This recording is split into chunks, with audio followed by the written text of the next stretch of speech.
Tell साहब कह रहे हैं, वो कह रहे हैं कि आप लोग से मिसमैनेजमेंट हुई है, इसको रिस्पॉन्ड। ये जो ड्रोन्स हैं ये बड़े पावरफुल ड्रोन्स हैं और इनकी जो 27 घंटे तक ये फ्लाई कर सकते हैं और तकरीबन 50,000 फीट तक ये जा सकते हैं। और जैसे मैंने बताया कि जनरल एटॉमिक्स एक कंपनी है, वो ये ड्रोन जो है वो बना रही है। 21,000 करोड़ की ये डील है, यानी कि $3 बिलियन की डील है। काफ़ी दिन से ये पाइपलाइन में था और हम लोग इसको प्राइम मिनिस्टर मोदी जब गए थे अभी हाल में अमेरिका, तो भी इस पर बात करके आए थे। महंगाई की शरह 9% तक बताई जा रही थी सिंगल डिजिट में आज से कोई एक हफ्ता पहले तक, वो अब 17.37 रिकॉर्ड इन्फ्लेशन इस वक्त हो चुकी है पाकिस्तान में। डॉलर जो है वो 178 रुपए तक चला। सबसे पहले आना चाहता हूं ये ड्रोन्स के ऊपर। इंडिया के वजीर आजम जो नरेंद्र मोदी हैं वो तकरीबन $3 बिलियन का कॉन्ट्रैक्ट कर रहे हैं 30 ड्रोन्स के लिए अमेरिका के साथ। अमेरिका की बेसिकली एक कंपनी है जनरल एटॉमिक्स, और लास्ट ईयर जब इसी साल बल्कि जब सितंबर में नरेंद्र मोदी अमेरिका गए तो उन्होंने इसका जो है वो डिस्कशन की। अभी क्योंकि बहुत जल्द 2+2 डायलॉग होने वाला है दोबारा इंडिया और अमेरिका का इस दिसंबर में, अगले महीने में, तो सुनने में आ रहा है कि ये जो $3 बिलियन की डील है, ये जो 30 MQ-9 रीपर, जिनको रीपर बी आर्म ड्रोन्स कहा जाता है, ये इंडिया लेगा। अब अमेरिका के secretary of state Antony Blinken और secretary of defence Lloyd Austin दोनों दिसंबर में आ रहे हैं। और ये याद रखें, ये वॉशिंगटन में जब ये दोबारा चीजें डिस्कस होंगी, क्योंकि लास्ट टाइम मेरा ख्याल है इंडिया में मीटिंग हुई थी, तो अभी शायद ये वॉशिंगटन में मीटिंग होगी, जहां पे इंडिया के फॉरेन मिनिस्टर जयशंकर और डिफेंस मिनिस्टर राजनाथ सिंह जो है वो जाएंगे।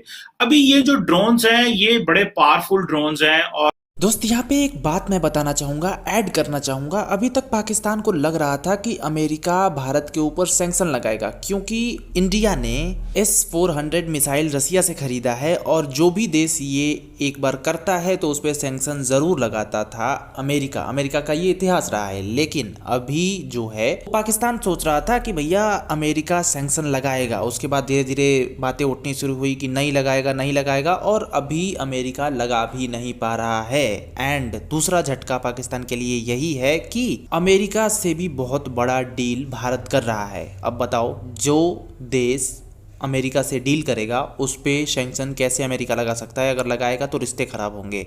चलो, ये बातें मैंने ऐड कर दी। अब पाकिस्तानी लोग ऐसे सोचते थे, अब आगे देखो। और इनकी जो 27 घंटे तक ये फ्लाई कर सकते हैं और तकरीबन 50,000 फीट तक ये जा सकते हैं। और जैसे मैंने बताया कि जनरल एटॉमिक्स एक कंपनी है, वो ये ड्रोन जो है वो बना रही है।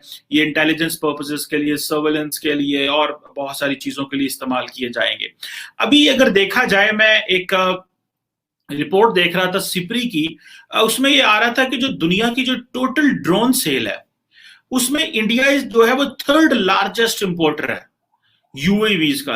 अनमैन्ड एरियल व्हीकल जो हैं, जो मिलिट्री ग्रेड जो इन्हें आप बोलते हैं, जो आर्म ड्रोन्स हैं, इंडिया उनका 3rd लार्जेस्ट इंपोर्टर है।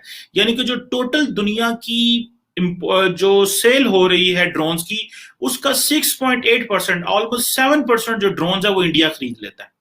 और ये तकरीबन ये सिपरी कहता है, जो कि Stockholm International Peace Research Institute है, वो इस ट्रांसफर का ये जो डेटाबेस है उसके हवाले से बात कर रहे हैं। 1998 में इंडिया ने पहला जो यूएवी है वो इसराइल से लिया था। और अभी इंडिया तो यहाँ पे इसलिए खरीदता है ताकि वो अपने देश की रक्षा कर सके, क्योंकि इंडिया एक छोटा सा देश नहीं है लाइक पाकिस्तान। तो इंडिया के बॉर्डर्स ज़्यादा हैं, इंडिया के झगड़े ज़्यादा हैं, और साथ ही साथ ऐसा पड़ोसी भी है। पाकिस्तान को नहीं मैं इंक्लूड करना चाहूँगा, बिकॉज पाकिस्तान के लिए तो इनफ है, बट चाइना को इंक्लूड ज़रूर करना चाहूँगा, क्योंकि चाइना जैसा अगर किसी का पड़ोसी हो तो उसे सतर्क रहना ही पड़ेगा। क्योंकि चाइना, भैया आप लोग समझ सकते हो, वो किसी भी देश को अपना ही मान लेता है, तो उससे लड़ने के लिए तो कुछ चाहिए ना। मिलते हैं नेक्स्ट वीडियो में। आप क्या समझते हो कमेंट में बताओ। टेल साहब कह रहे हैं, वो कह रहे हैं कि आप लोग से मिसमैनेजमेंट हुई है, इसको रिस्पॉन्ड